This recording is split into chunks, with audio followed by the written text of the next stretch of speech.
Okay, guys, this is something I usually don't cover or get into. I don't get in. I don't like to get into this conspiracy stuff and everything, and there's so much stuff on the internet, and but I can't help but I see it, and I guess sometimes I just don't believe it or I ignore it. I push it to the side and such. But this is about the Sandy Hook shooting that took place in Connecticut, and I don't have TV. I got rid of it like 7 years ago because it's just a bunch of trash. I spend my time doing other things. But every once in a while, I'll rent the occasional movie or I'll go watch a movie and stuff.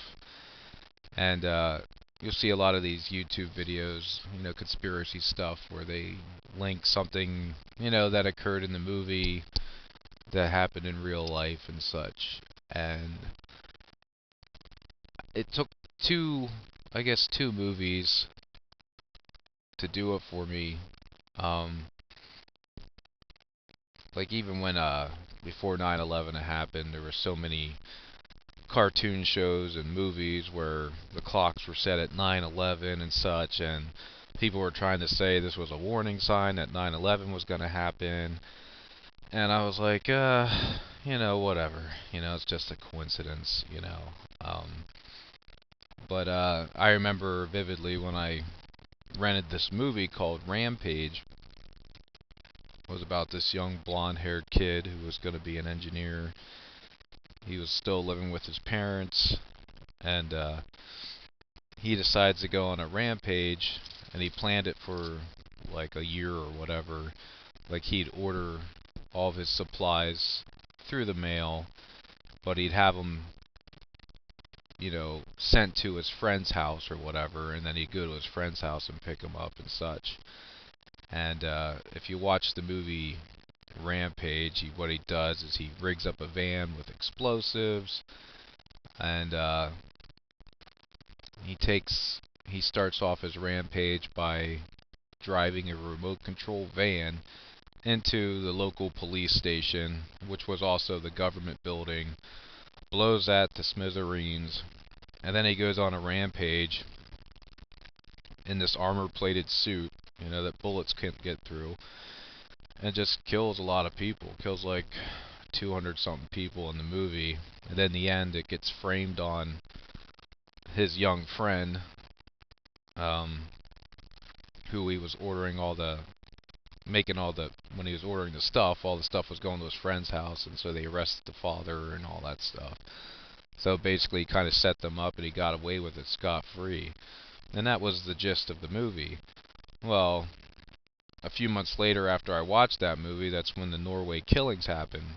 And if you remember all the stuff you saw in the media about the Norway killings, it was supposedly one guy.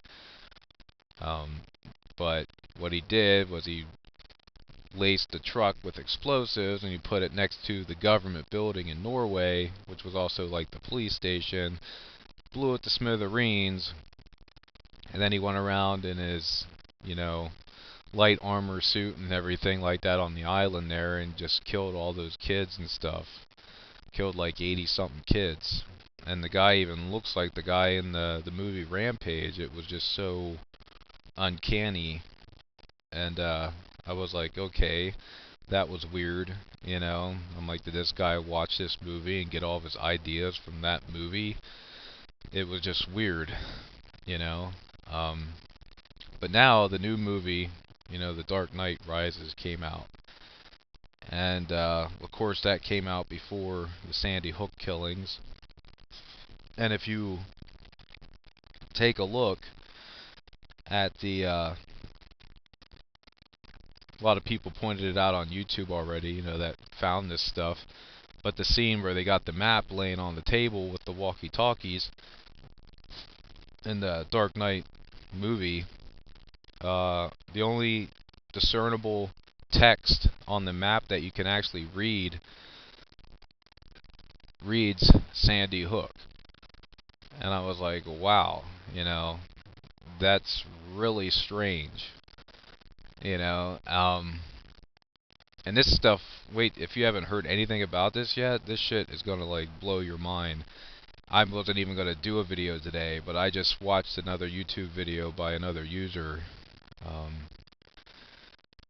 Oh, where is it?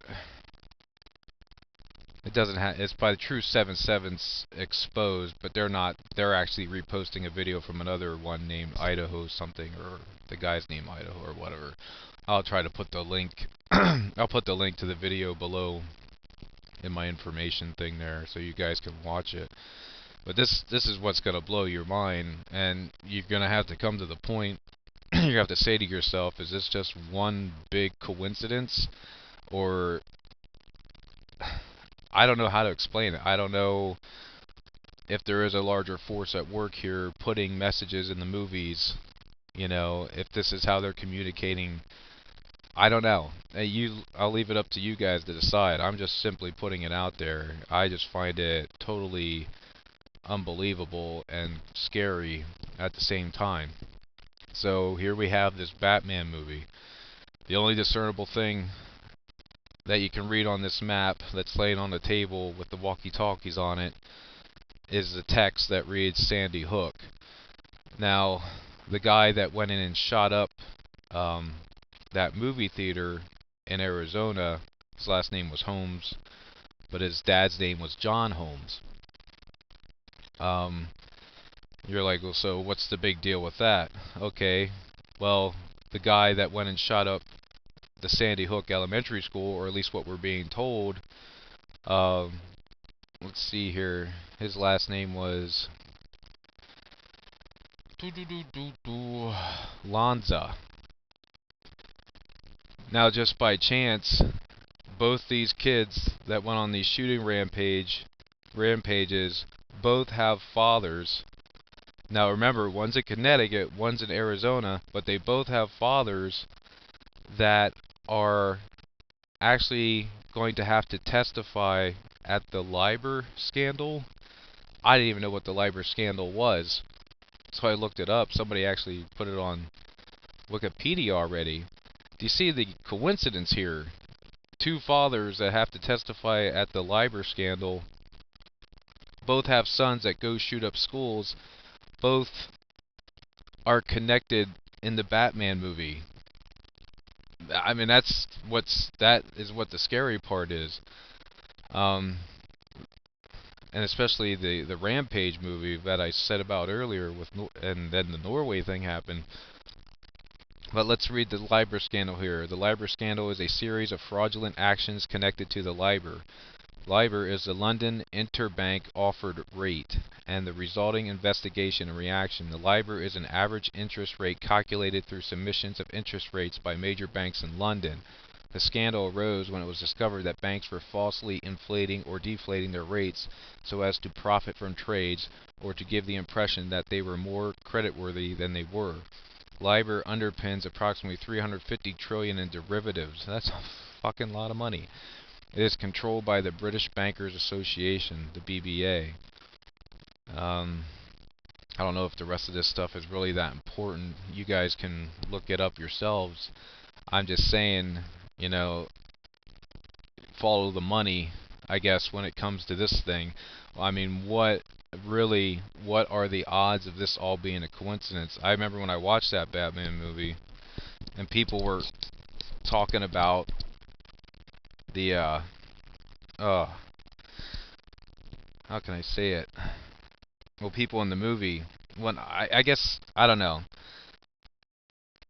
The thing with coincidences, you know, 9/11 had lots of coincidences, but I'm not talking about that now. I want you guys to like focus on, you know, the shootings in Arizona and the shootings in Connecticut, and how they're both connected through their fathers through the LIBOR scandal.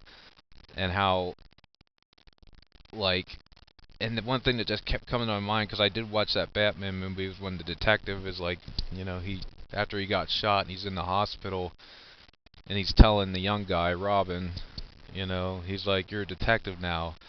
How did he say it? Coincidences are not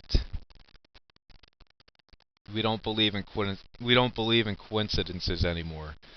That's what he said. We don't believe in coincidences anymore. So that was like it's a message or something. But this is like, I don't know. This is pretty scary stuff. I mean, this is like blatant. I don't know how to explain it. I mean, you guys, if you never heard it before and you're just hearing this for the first time, look this stuff up yourself. I'll put the links below in the video. Um, but how do you explain it? I mean, this is like, I mean, it's crazy and it's scary at the same time. And if you also watch that video that I'm going to put the link below to, you know, they're going to show you, they're going to provide you some evidence that there wasn't really only one shooter at the school, but there were two other ones. Now, does it prove that they were both shooters? No, but there were two other men that were arrested at the school that was never mentioned in the media, the main media, to us, the population. So I'm going to leave it at that, and you guys, you know, please provide your thoughts and everything down below and stuff. And if you get a chance, please subscribe to my channel. Maybe I'll get more involved in this stuff and look at it now, because I'm starting to believe, I mean, there's just too many coincidences going on. And if I had to theorize, I would theorize that they're actually using movies to communicate messages to whatever operatives or whatever black op operatives, you know, that are within our country or the world for that matter. I mean, I don't know. It'd be pretty sophisticated, wouldn't it? Alright guys. Hopefully this freaks you out as much as I do. It shows you actually are human. But alright, take care. Bye.